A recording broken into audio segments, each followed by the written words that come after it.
This week on Today's Homeowner, it's all about creating curb appeal, and we found a house that can certainly use some. We'll change the hardscape, the landscape, and the house itself to give this place some character. So stay with us. You don't want to miss this transformation.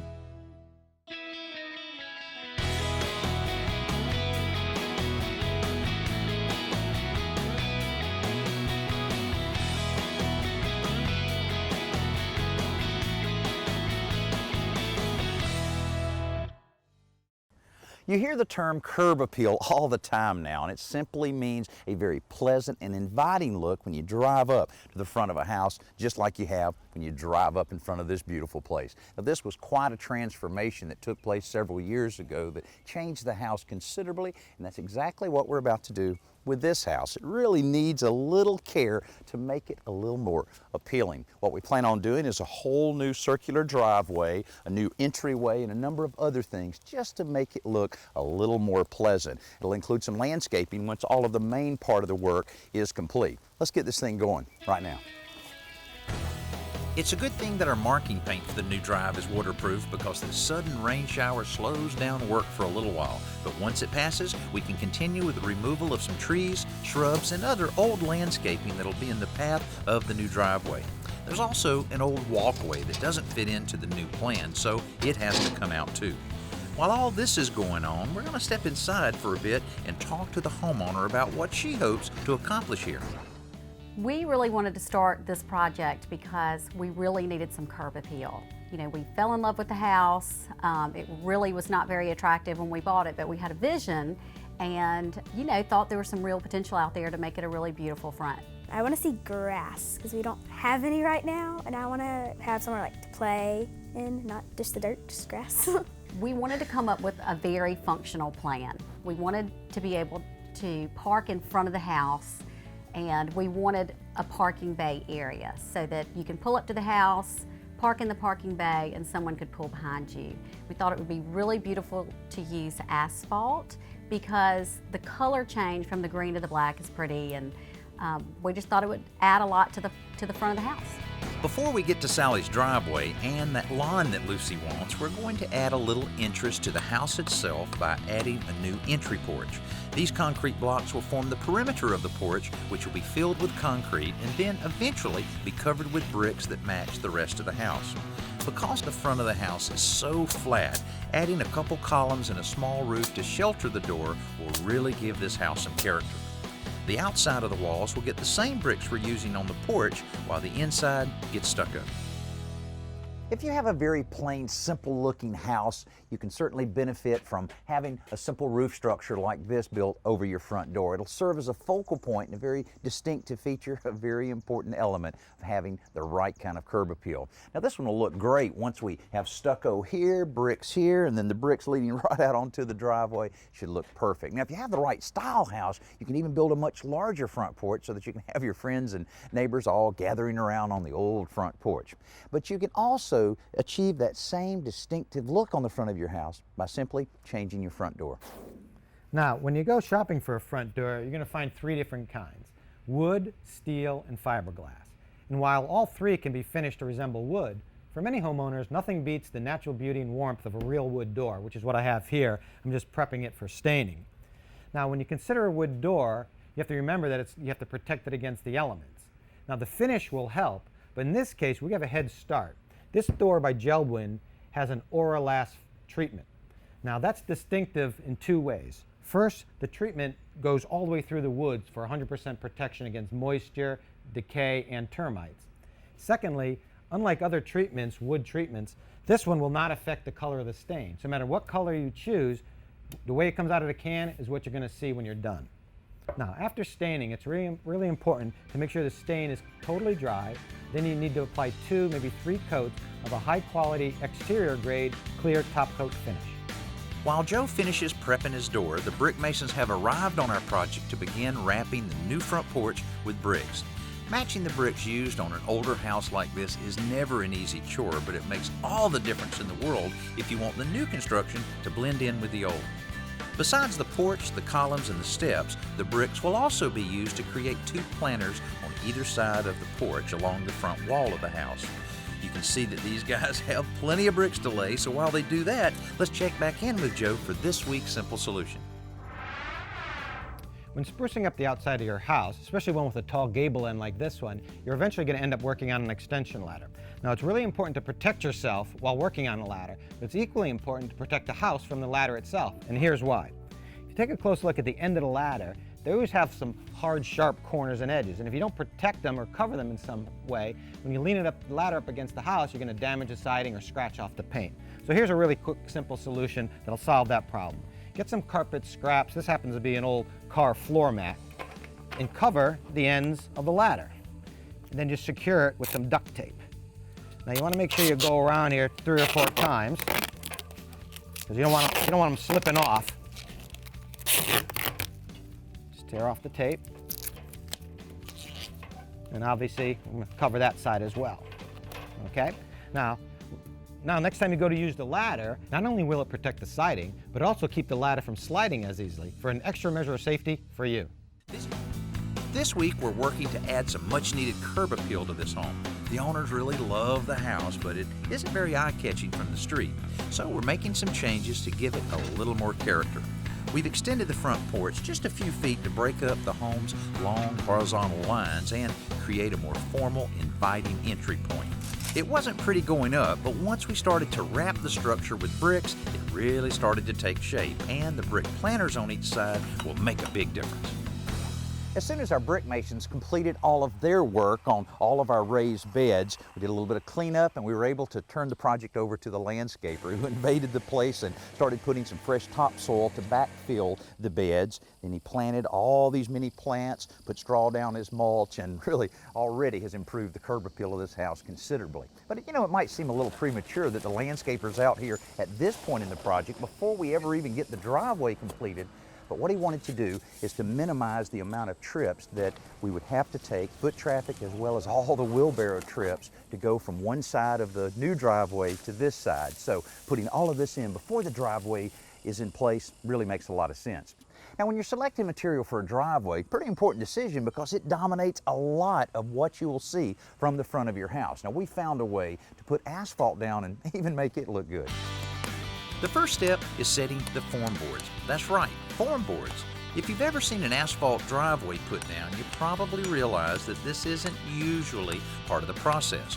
But in this case, we're going to be creating a brick border around the asphalt, and since that's not a very common practice, our guys were scratching their heads a bit about which should come first, the asphalt or the bricks.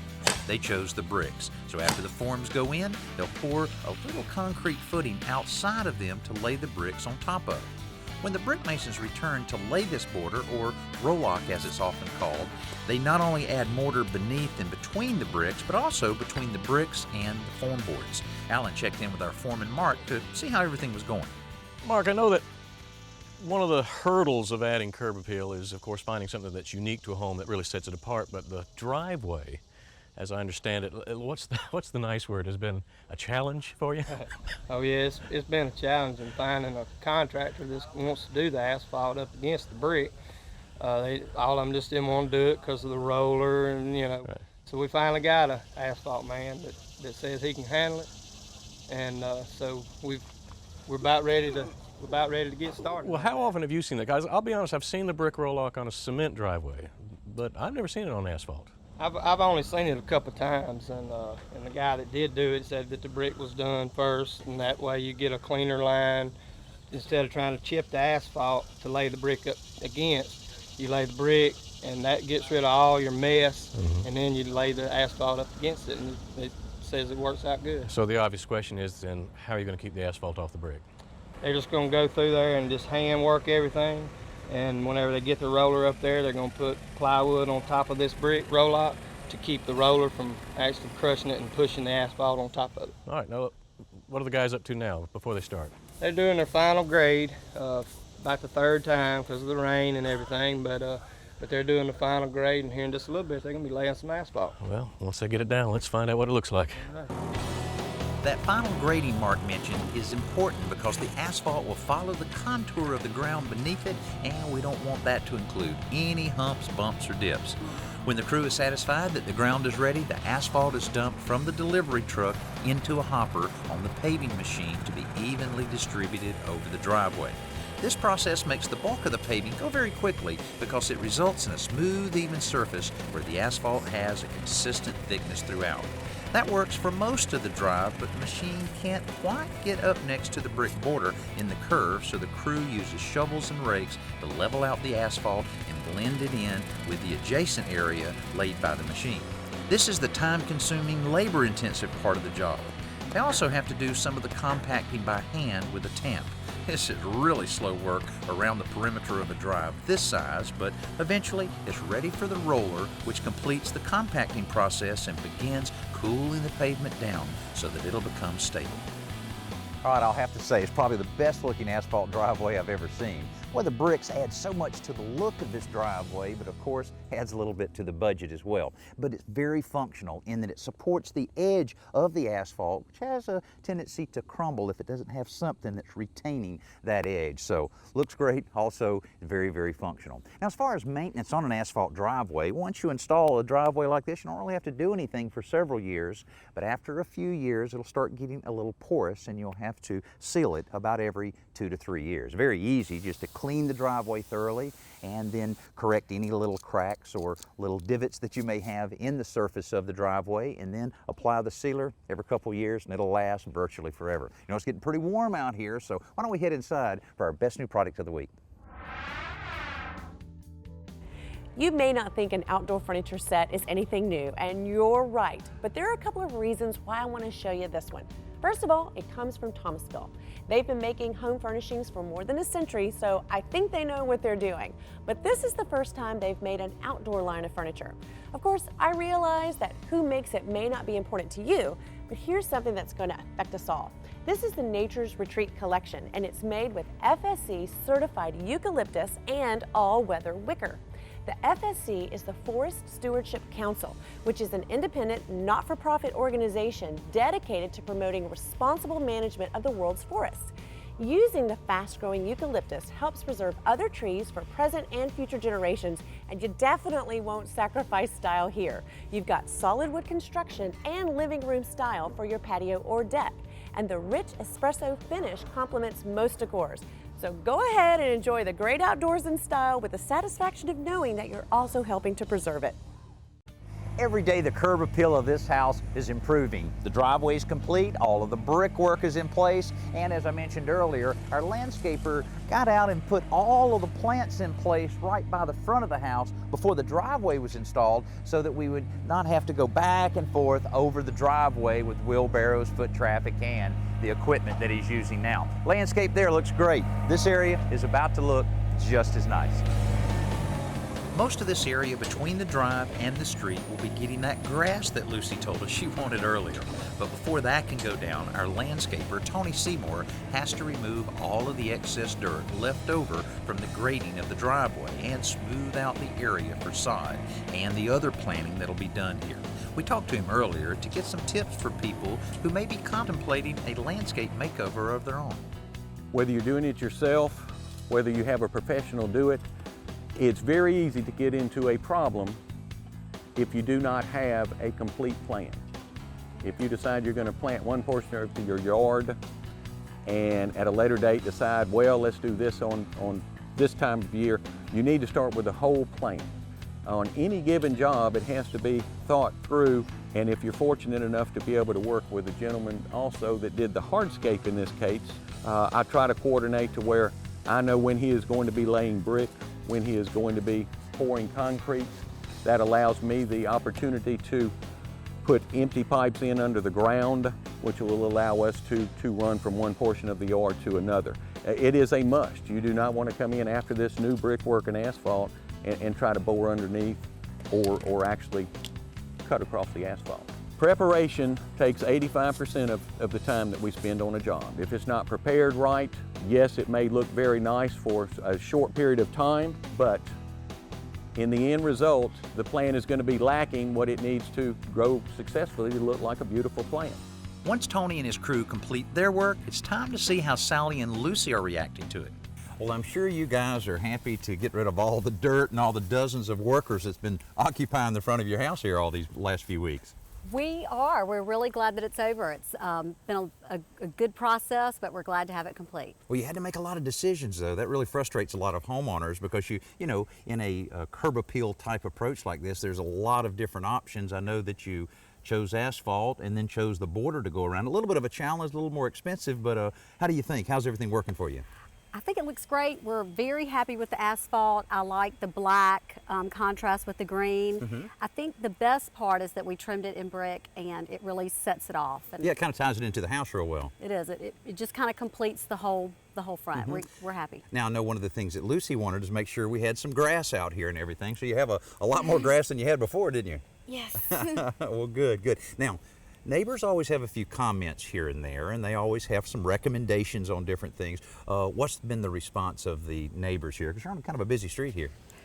Well, everyone's been very positive, and we've gotten a lot of really, really great comments from our neighbors. And this is a busy area. All the cars from the neighborhood come right in. This is the only house that you see as you come in the street, and everyone's been really, really you know, supportive and happy and, you know, enjoy it. Well, good. Maybe it'll even motivate them to do a few things to their yards. Maybe.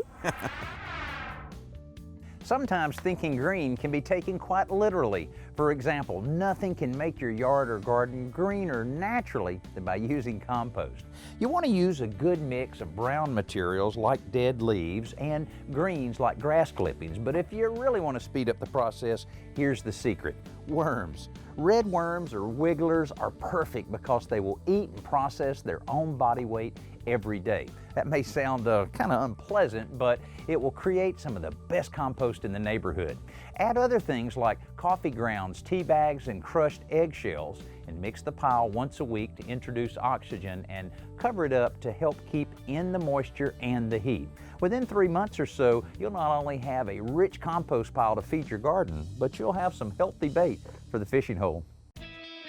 We began this week with a home that was seriously lacking in curb appeal. The long horizontal lines of the house and lack of structure in the landscape just made it an easy house to forget. The first step was adding a small front porch to break up those lines and create a focal point at the home's entry.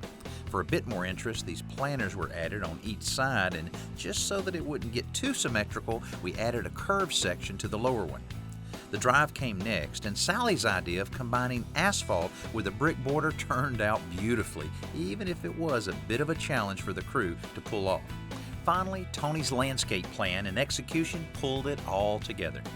I just love projects like this. What a big change. But it took a lot of coordination between the carpenters, landscapers, brick mason, asphalt contractor. Everybody had to work together on this one. And as Sally mentioned earlier, the neighbors have applauded all the effort that went into making this house look like one of the best ones on the block. And the bottom line is it's increased the sellability of this house, which means the value of the house has gone up. That's real important these days. Hey, I'm Danny Lipford. Thanks for being with us. We'll see you next week.